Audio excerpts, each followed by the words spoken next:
नमस्कार। जब से सभ्यता शुरू हुई है इंसान खेती करता आ रहा है। खेती बाड़ी प्राचीन काल से चली आ रही है। कोई जानता भी है कि चावल का एक दाना तैयार होने में कितना समय लगता है? नहीं जानता।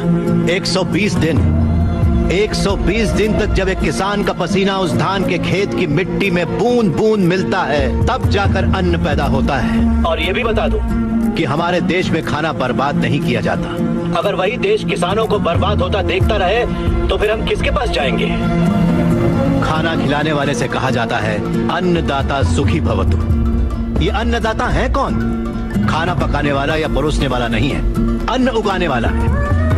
और ये खेती जैसा उपहार ईश्वर ने हमें दिया है। सेल फोन के बिना हम जिंदा रह सकते हैं, टीवी और एसी के बिना भी हम लोग जिंदा रह सकते हैं। जो टीवी और एसी बनाते हैं वो करोड़ोंपति है, लेकिन अन्न उगाने वाला वो गरीब किसान इतनी कड़ी मेहनत और धूप में पसीना बहाने के बाद दिन ब दिन गरीब होता जा रहा है। फैक्ट्रीज लगाना गलत नहीं है, बिल्कुल सही है, लेकिन खेतों को बर्बाद करके फैक्ट्रीज लगाना गलत है। इस देश में कितनी ही बंजर जमीनें हैं, कितनी ही पथरीले जमीनें हैं। क्यों? क्योंकि वहाँ पर पानी नहीं है, इसीलिए खेती करने में इतनी परेशानी उठानी पड़ती है। जरा सोच कर जवाब दीजिए कि किसान पानी लेने कहाँ जाएगा? इस देश में पिछले 10 साल में 1,71,105 से ज्यादा किसान आत्महत्या कर चुके हैं। उसमें से 25,000 से ज्यादा किसान तो इसी इलाके में रहते थे। हर आधे घंटे में एक किसान आत्महत्या कर रहा है, ये जानते हैं क्या आप? लेकिन सच्चाई यही है, जहाँ मौत इतनी सस्ती है वो देश कभी आगे नहीं बढ़ेगा सर। तकरीबन 10 लाख से ज्यादा किसान अपना पेट पालने के लिए गांव छोड़कर शहर में मजदूरी करने आ जाता है। जो हमारे देश की रीढ़ की हड्डी है वो बिल्डिंगों में चौकीदारी करता है। जो किसान हमारा भगवान है, अन्नदाता कहलाता है, वही मंदिरों के सामने भीख मांगता फिर रहा है। वादों पर मत जाइए, जमीन पर आ जाइए। एक कॉर्पोरेट में काम करने वाला हजारों करोड़ का उधार लेकर विदेश भाग गया और वहाँ बैठकर विदेशी शराब पी रहा है। सिर्फ 5 या 10 हजार उधार लेने वाला किसान जहर पीकर अपनी जमीन पर जान दे रहा है।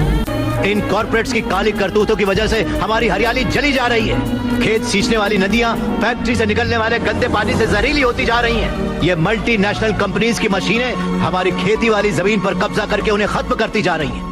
पर ये दिखाई नहीं देता। इन फैक्ट्रीज की बात कर रहे हैं आप, सारे हेल्दी फूड्स में मिलावट करके ये उसे बर्बाद करते जा रहे हैं। अंडे को शैम्पू में, गाजर को क्रीम में, सोया को साबुन में। 2 रुपए का अंडा 10 रुपए में, 10 रुपए का गाजर 100 रुपए में खरीद रहा है ये कॉर्पोरेट वर्ल्ड। इस रेट पर क्या कोई गरीब खरीद पाएगा? फिर भी ये पैसा किसान या गरीब तक कभी नहीं पहुंच पाता, क्योंकि बिचौलिए ले जाते हैं। ये बिचौलिया धीरे धीरे और अमीर होता जाता है।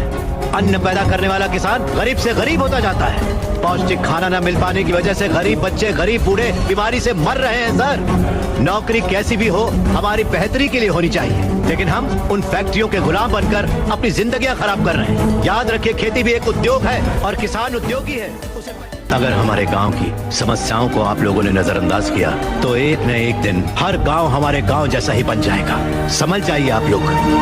अगर ये मीडिया कोशिश करे तो ये दुनिया हिला के रखते हैं।